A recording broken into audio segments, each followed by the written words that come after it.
Thanks for joining us, Geoff, and thanks for joining us in this Entrepreneurs in Conversation. What we're hoping to kind of achieve today, or at least talk about, is some of the successes of the things that you've done before, and importantly too, some of the things that didn't work and some of the failures and how that kind of all learnt. But to get us kind of thinking about that, it'd be just brilliant to kind of hear a little bit about your kind of history in this space in terms of business, growing businesses, and perhaps some of the things that you've done to give us just a feel for perhaps the journey so far for Geoff. Well, if we're talking about a journey, I should probably start at the real beginning as opposed to the official beginning. When I was about 4 or 5, my dad did something very strange. Every week he bought me a science encyclopedia, one of those big thick ones with all the pictures, and it taught me how to become fascinated with literally anything. So I would learn about atoms, I would learn about biology, chemistry, physics, about magic, about absolutely everything. And every week I would just trawl through this encyclopedia to the point where I was ready for the next one. And that sparked into me this attitude of asking questions, asking why. Why does a bird fly? Why is the sky blue? What if this? What if that? How does this happen? I just constantly was asking my dad questions, and maybe he was buying those encyclopedias to shut me up. Maybe that's what he was doing. But I discovered genetics, as in the biology of cells and how we are made up. And when I discovered that, it absolutely fascinated me. It made me realize that there's a way of being able to splice things together that could create a different result. And if you zoom forward 20 years later, that's exactly what I'm still doing now. I'm not doing it in a biological genetic sense. I'm doing it in terms of business and marketing. So I'm taking different ideas and splicing them together, just like a geneticist would in terms of gene transcription and so on. So, from a very young age, I was fascinated by everything, asking questions, and not just asking questions, but trying to give the answers as well, trying to solve problems whenever I saw them. And I loved building little communities at school. So I would create the aerodynamic car designers when I was 6, or the different little clubs and communities and little groups. So that was a part of my personality that was kind of burgeoning right from the beginning. But it wasn't until I was in grade 6, when I was about 12, did I kind of shift in personality. I actually had the honour of travelling over to Texas to sing with a professional boys choir, because I love music, always loved music. So that was a really life-changing experience. It taught me how to be a professional. It taught me how to understand the value of value. Because we were singing for celebrities on TV, sang for George Bush. Sorry. It taught me at a very young age, only 12, how to be mature, how to represent a brand, and how to contribute. And I think that changed me, because when I came back, I was going for every leadership position at school and really trying to be even hungrier than I already was to get more experiences and so on. And around that time, I started to become fascinated with technology. It wasn't until then that I really start to love technology. I always grew up with computers, so I was kind of one of the first digital natives. I was very lucky that my dad was also fascinated by technology, so he'd buy me, computers and Commodore 64s, and I was never interested in the games. I was much more interested in the community aspect of the internet. In fact, I actually started using the internet before it was called the internet. It was bulletin board systems like Atom and stuff like that. So I grew up with technology, but I didn't start to love it until I came back from Texas, because then I realized the power of technology from the professional sense. So I started building websites, playing around with them, using GeoCities and those kind of really old content management systems. And I just did it for fun at the start, but then... So this is at age like 13, right? Yeah, this is 13, yeah. And 13, 14, 15, I started realizing that I could make money out of it.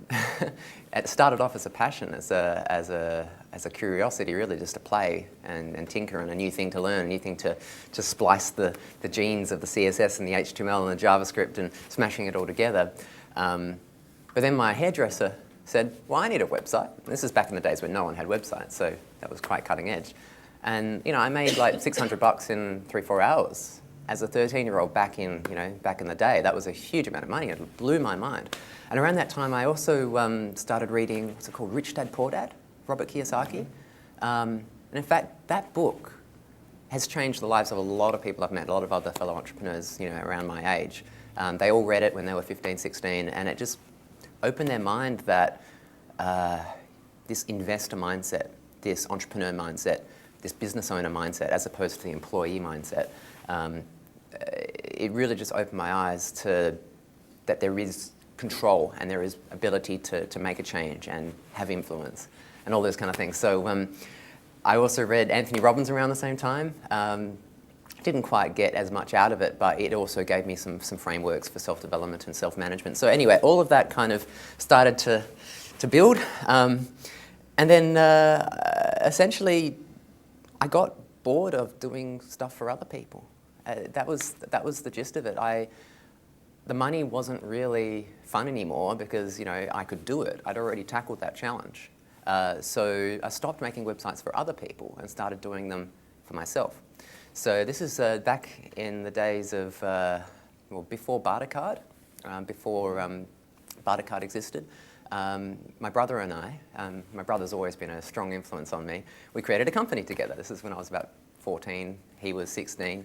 And we decided to create a barter system, but essentially another currency which businesses could exchange services and products between each other using this other currency. And instead of choosing Australia as our target market, I don't know why, but we chose India. And it kind of made sense to us at the time, you know, the 16 and 14-year-old, because, you know, in India they do all this bartering, it's very natural.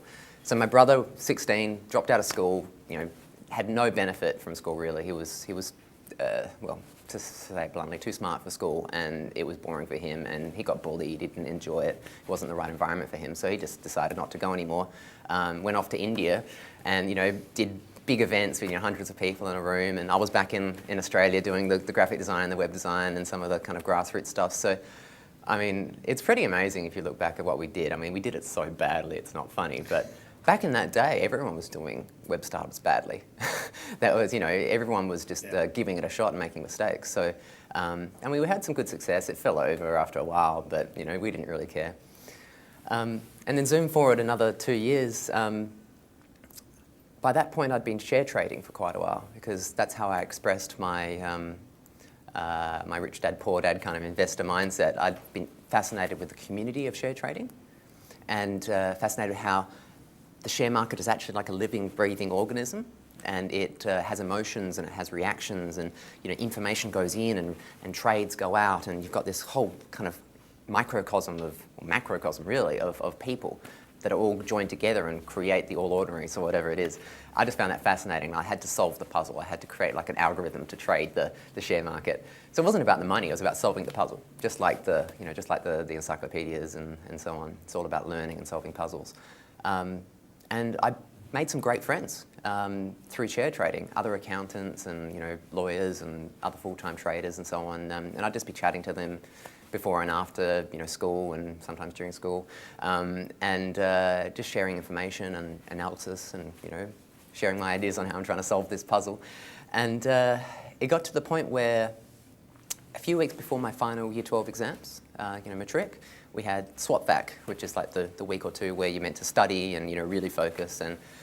And my mum said something to me. She said, Geoff, you know, just for these 2 weeks, why don't you stop emailing those people, really focus on study because, you know, you can always do that later. So I said, you're right, Mum, okay, you're right. What I'm going to do is I'm going to create a website, a bulletin board, where all of my friends can talk to each other so they don't have to talk to me. Because I was kind of like the community leader, the little you know, intermediary, the moderator that would send on messages. So I thought if I could let them all talk to each other, it would save me a lot of time and I can focus on studying. So, you know, at that stage I had no idea about technology, so I got my brother to install it on his web server because he was the server guy. And yeah, within 2-3 days we had like 50 people on the site. I only invited 3 or 4 because each of those 3 and 4 invited 3 or 4 other people, and then they invited other people, and it just happened that the problem that I was trying to solve, which is the centralisation of share market discussion, was a problem that other people had as well. So by solving my own problem, it saved me time, but it also saved them time because they didn't need to pass on their messages, and they could see all the information in one place. It centralised, it organised, it grouped it. So suffice to say, I didn't do much study in those 2 weeks, except in the car on the way to the exams. Which I kind of regret, but in retrospect, it's such a small small part. I mean, I'd already got a scholarship to go to Bond, so it didn't really matter what mark I got. But really from there, that's where my true entrepreneurial journey began, because that was the first company that I started with an understanding of business as opposed to starting it just purely out of passion. I did ShareScene because I wanted to make money. In the early days, well, it was, let's say, 10% wanting money, 90% passion. Eventually, it started to drop off. Eventually, the newness and the excitement and the creativity and the puzzle started to become already solved. I already started to understand how this would work and how to build a community and what factors affect the community and so on. So the novelty started to wear off, just like it did with web trade, just like it did with all the other things. I generally get bored of things within 12, 16 months. I mean, yeah, it's a curse, but also a blessing. But one day, a big company, a big financial company called me up and said, what's your advertising rates? How much do you charge for advertising? And I basically said, well, we don't do advertising. Advertising, yeah, I hadn't really thought about that. Thanks, good tip. That's a good way to make some money out of ShareScene. Essentially, he took that in a very curious way. He kind of took that as a negotiation tactic. It was just an honest answer, of an 18-year-old who didn't really have a clue, didn't even know what an invoice was at that point.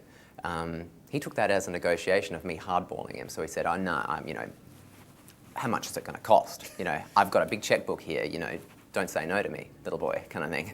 Yeah. And I just honestly said, "Sorry, we don't have the capacity, we don't have the ability. I wouldn't even know how to start.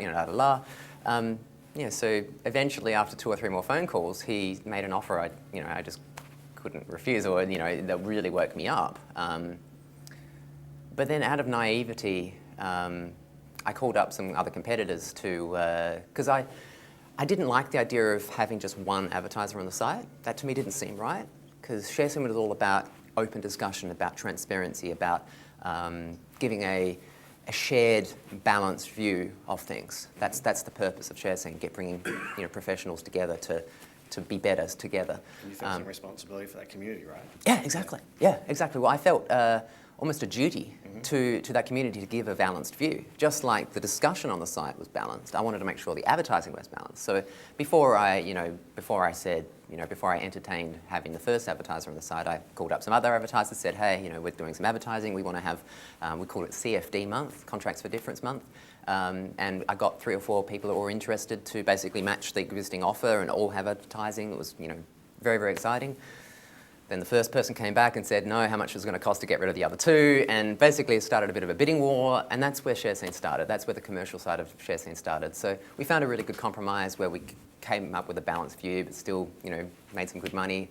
I incorporated a company. By that point, it was all run out of my brother's ABN. I didn't even know what an ABN was at that point. Incorporated the company, worked out our share split, which luckily we actually agreed on, because it could have been a disaster. We had never discussed that because I didn't even know what shares were at that point. Luckily, we just went 1/3, 1/3, 1/3 with another guy who was the moderator. That's where the commercial journey of ShareScene started, and that was the birthplace of all the other businesses that I subsequently did. So ShareScene was still boring at that point. It was making money though. So that was a new puzzle. So I did that for a while, and then eventually I started to realize that it would be a lot easier if I didn't just have one site. I could have a network of sites, because now instead of being a website, I could be an agency. I could be an advertising agency that could represent all my other sites. And when you represent a network of sites, other advertisers are mitigating the risk, because it's multiple different communities, different properties. They're also more willing to spend more money because they're getting 5 or 6 different sites as opposed to just one. We launched ShareScene New Zealand. We launched CFD Scene. We launched Property Scene, Eco Living Scene. We had plans to launch heaps more, but it got to the point where enough was enough. And we had a nice little network of online communities that all were seeding, and all the members were kind of part of all the communities. If someone was interested in wine, they would go over to Wine Scene. If someone was from New Zealand, they would be on both the sharescene.com and sharescene.co.nz. They would kind of all cross cross-pollinate, which was a really strong point. It made it very easy for us to reproduce both the technology and the culture. And that's so important with building communities, is kind of planting a good seed, a good initial cultural seed, and an ethos and a joint shared vision together. And because that shared culture was very, very strong on ShareScene, I mean, that's why it was so successful. Just like a little bit like grafting a plant. You know, you can cut off one of its stems and put an apple tree connected to an orange tree, which I find fascinating, by the way. We did that same kind of thing with our different communities. So once that was pretty strong and stable, I got bored again, as happens, and I started to ask the question, well, what is the real problem that I'm trying to solve here? I mean, building a community is great. It gives them friendship and fun and collaboration. I mean, essentially, ShareScene was a bit like Facebook, but for investors. This is back before Facebook even existed. But I asked the question, what am I really trying to solve here? And the reality is they wanted information, they wanted accurate information, they wanted fast. So in addition to the friendship in the community, I realized they wanted essentially what became media monitoring. They wanted to know when something was mentioned in the press about the company that they're investing in, and they wanted to know it faster than other people. They wanted to be able to buy or sell quicker. So we created essentially like a little Google that's specifically designed for share trading news, and it alerted investors within 1 or 2 minutes of a media article being released, and that way they can buy and sell. So that became news alerts, and that technology was in partnership with another Adelaide entrepreneur, which was great for us to kind of work together on it. And we added that to the community of ShareScene. We added that to the network of sites that we'd sell advertising to, and again that kind of grew the tiny little empire that I was running. And then I got bored of that. Really, the next step was an interesting one. This was the first time. The next step was the first time where I experienced, you'd call it failure, but it was also a lot of good luck, which is kind of an interesting mix. We thought it would be a good idea to try to take on the whole financial planning industry. So this is my young naivety. But strangely, we did it in a way that actually hit the nail on the head. What we did was we targeted very high net worth investors who didn't really need a financial planner. They were smarter than their financial planner, really. They had a better understanding of their risk profile, their goals, their portfolio, and they just wanted access to some high-risk managed funds, some highly leveraged investment opportunities that usually only very special financial planners have access to anyway. So people in Adelaide would have to fly over to Sydney or Melbourne to have access to these managed funds, which, you know, for someone whose time is very precious, that's a big bother. It sounds like a puzzle, right? You've got an industry that is sort of lives on a different model, and you've seen an opportunity, and there's a puzzle again. Exactly. It was a new puzzle, and this puzzle was bigger and more puzzling than any other puzzle I'd ever seen before, because it was so deeply entrenched, and it was so old school. I mean, it still is old school. It still hasn't changed since we tried to disrupt it. When was it, 5 years ago or so? So what we essentially tried to do was automate that whole process, digitize and provide managed funds as a bit like software as a service, but managed funds as a service. So they wouldn't need to actually visit the financial planner 3 or 4 times to go through these questionnaires and fill in these forms and just all that crap that really is irrelevant. For our investors, they just filled in some very basic information, and all the forms were automatically filled in, all the risk profiles were automatically filled in. We had optical character recognition and all this fancy technology that just took the Macquarie forms and just put the details all in there and ticked the right boxes and made it so much simpler than what the banks and the managed funds imposed on the people. So it was actually easier and quicker than seeing a managed financial planner, and cheaper as well. So everything was fantastic. We created the technology. It only cost us $2,000-3,000. And that's the message I send out there to banks and so on, is if we can do it with just a bunch of 3 people over $2 grand in about 30 hours of time, what excuse do you have if you've got millions of dollars? It's not that hard. What was hard though is the fact that we were disrupting a very, very, very tightly ingrained industry, and one that we didn't really have much control over. We had to play by the rules of the Australian Financial Service Licence and ASIC and so on. So although we were definitely within the rules and everything, we couldn't control the macro environment, the government. So this was a bit of a shock one morning where I got a phone call from the financial planner and he said, no, we have to shut down New Method. We can't do New Method anymore. It's like, what? Where did that come from? Why? And he said the government put in a new law saying that any investments over $1 million, you need to physically cite a passport. You need to actually see the person's face and get the financial planner to identify them and sign off and that kind of thing as an anti-money laundering. Yeah. So basically that turned our business model on its head and smacked it, because how can you automate things if you have to? The whole principle of New Method was you didn't have to visit your financial planner, so that people in rural areas could get access to the managed funds, or people in Adelaide could go get access to ones that are only available in Sydney. So the funny thing is, the reason why I say it was bad luck and also good luck is because 2 weeks later, the global financial crisis hit. And although our investors would have been completely fine because it was all capital guaranteed and the investments are still going well today, emotionally, that would have shook me to the core to be worried about, because this wasn't just a small blip. This was a 40%, 30% drop in 1 or 2 days. So in some ways it was kind of a blessing in disguise. It also kind of marked the beginning of a little bit of a mental breakdown. One which I really needed to have. You maybe call it a midlife crisis, but I don't know, how old was I?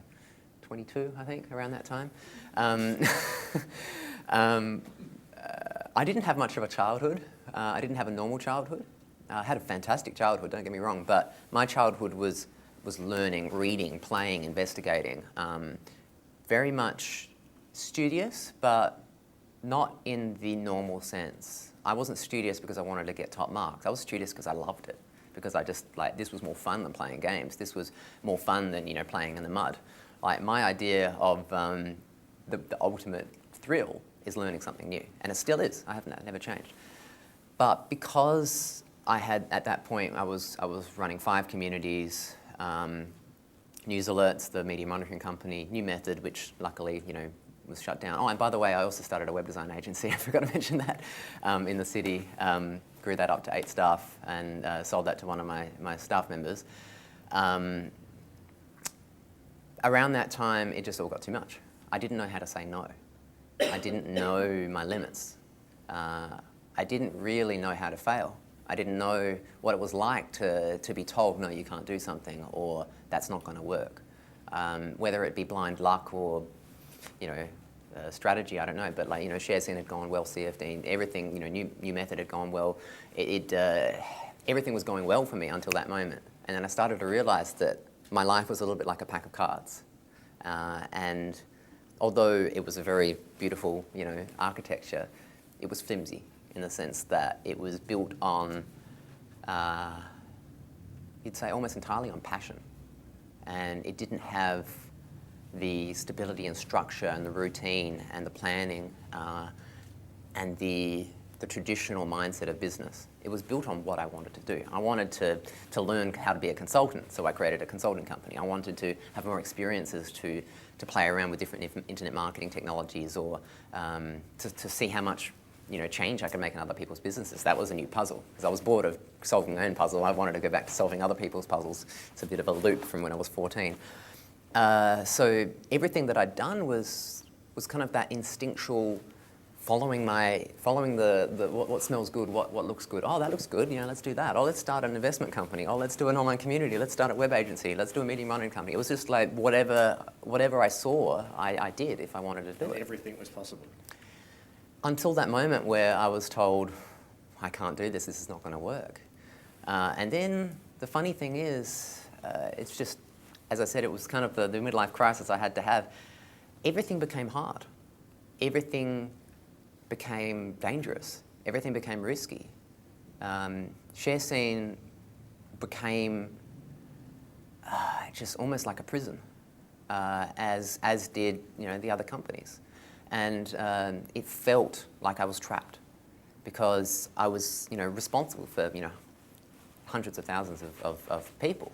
And I felt responsible for their investment. I felt responsible for, giving them the information and providing them the services. But I didn't want to do it anymore. The passion had disappeared overnight because now I saw that things could fail. And I didn't like failure. In fact, it's who does? But like for me, it was particularly hurtful because my whole identity, my whole life attitude was, that cliche of if you put your mind to it, you can do it. And that had always proven true until that moment. It was out of my control. I can't control, if people are going to fly planes into a building and screw up the macro environment and change the laws.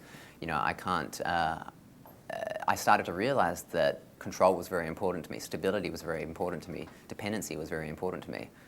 And I flipped from being an entrepreneur one day to being essentially the mindset of an employee, wanting to know where is my money coming from, because if that could fail, maybe this could fail, and then that would mean this, and then what would people think of me, and what would I think of myself, and if I can't do that, what else could I do? Can I do anything? I really started to go into this really scary, almost depression kind of spiral, where everything became hard and scary. Like it got to the point, I remember one moment where I was driving into the city to get a car park, and I felt like that was the biggest challenge of my life, just like finding a car park, like something so simple like that, felt like a challenge.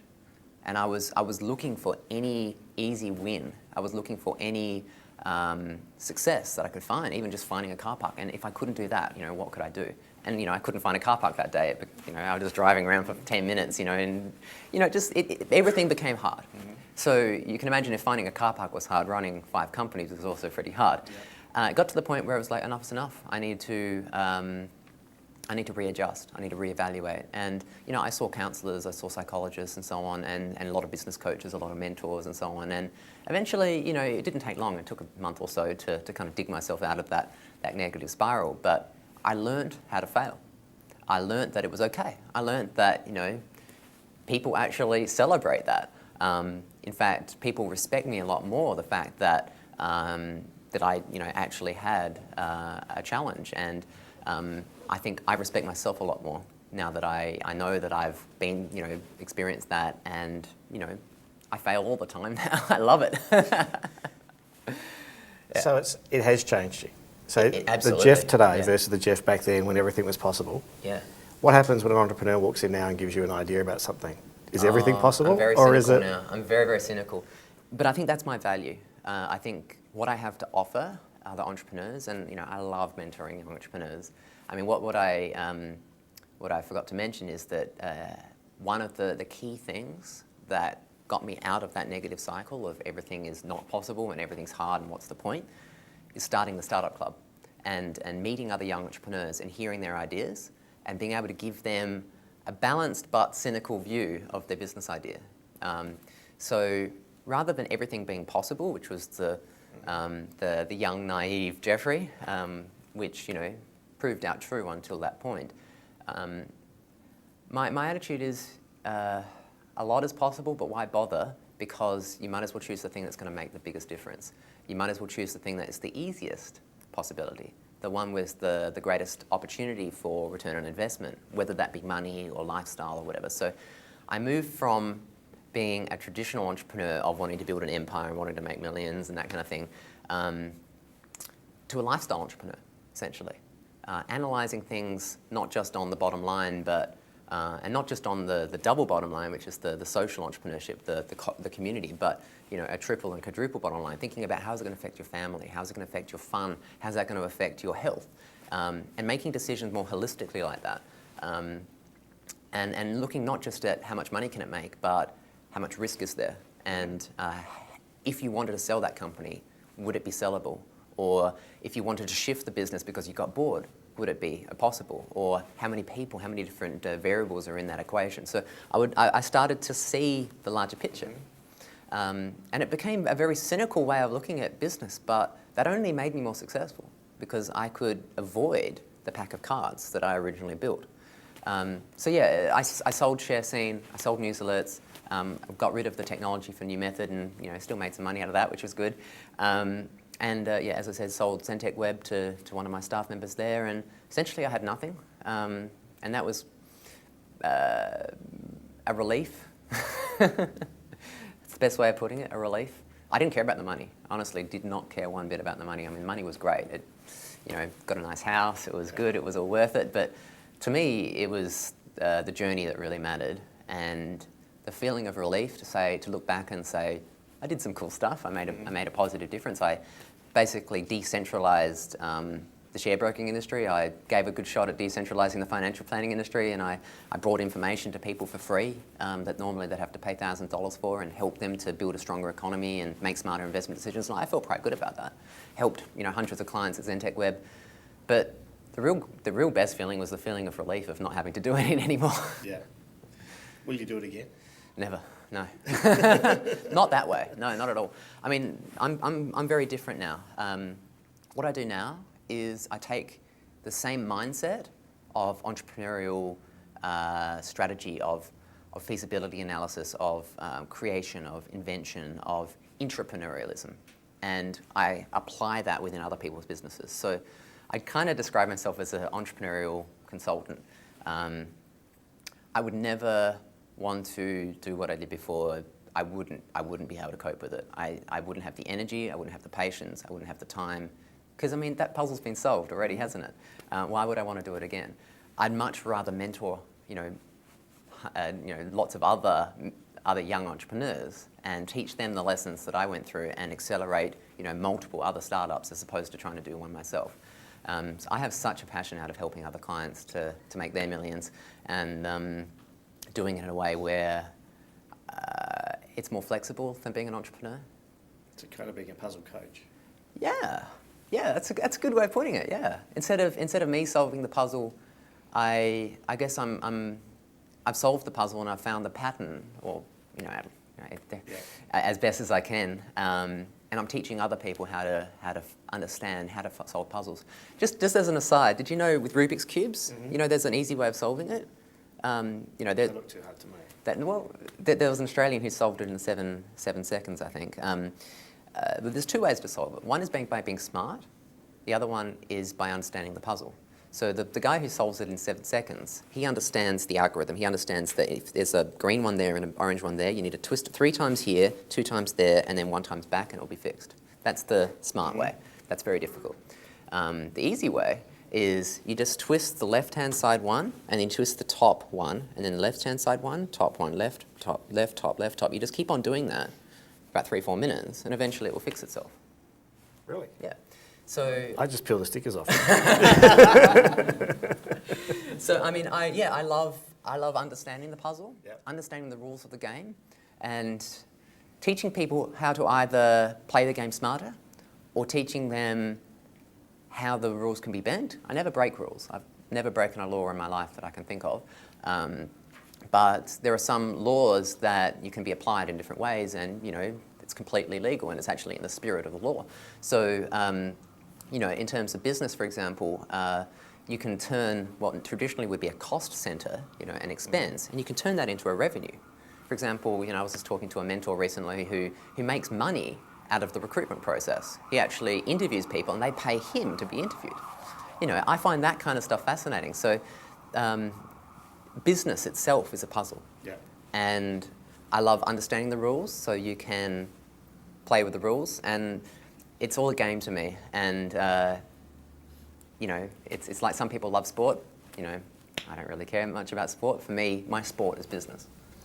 I just want to throw a couple of concepts at you and just get your comments on them generally. Yeah. I think,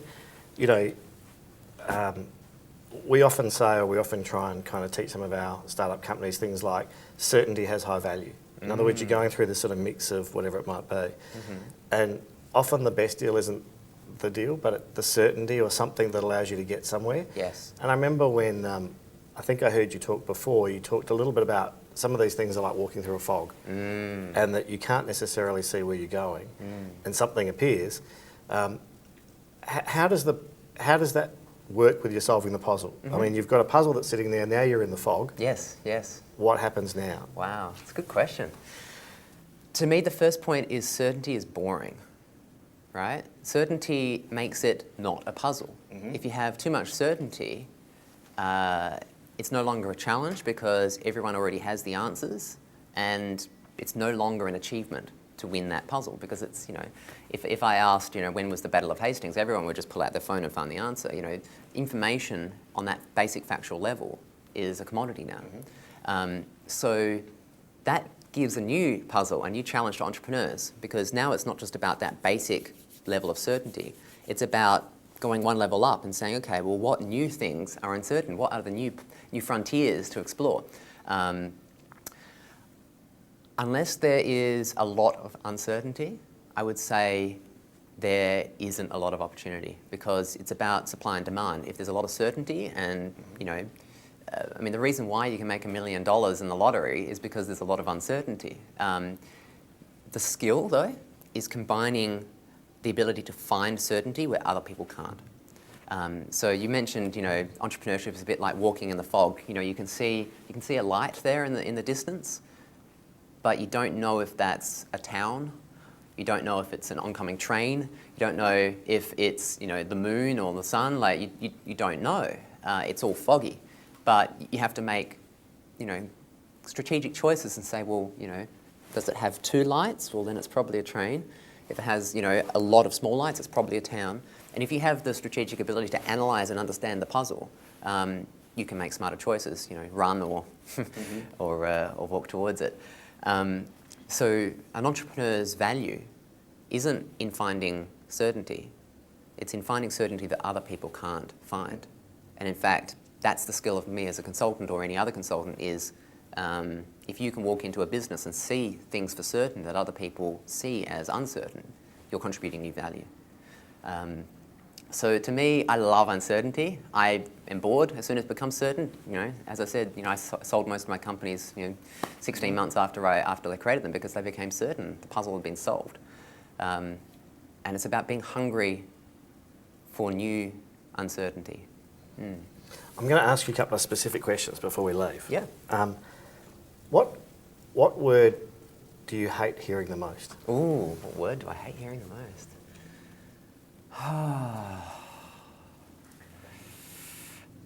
This is a little bit controversial. I hate the word teamwork. It's such a cliche. And leadership, in the sense that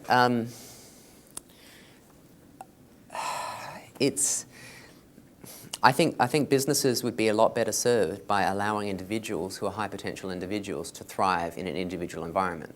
The reality is I love working with other people, I love mentoring them, I love coaching them, I love supporting them and being friends with them and that kind of thing, but when it comes to pure business, I'm a bit of a lone wolf. I prefer to work alone. So when I'm forced into a team environment that doesn't benefit me, I get very frustrated. And then there's that thing, but you have to be a good team player. It's like, well, the purpose of my employment here, the purpose of my value generation activities is to solve a puzzle. And I believe that I can solve the puzzle. So I'm a very individual entrepreneur, and a lot of entrepreneurs are. They don't like delegation because, in their experience, it slows them down and they lose that puzzle-solving hunger because they're just paying other people to solve puzzles, and that's not fun. So I think teamwork's massively overrated, as is leadership. Yeah, that's my pet peeve of the day. Well, I think we've come to sort of the end of our time. It's been brilliant, Geoff, and it's been just fascinating to hear that whole history of the puzzle side of things. And I think, the idea that a lot of a mistake was at the beginning of a discovery.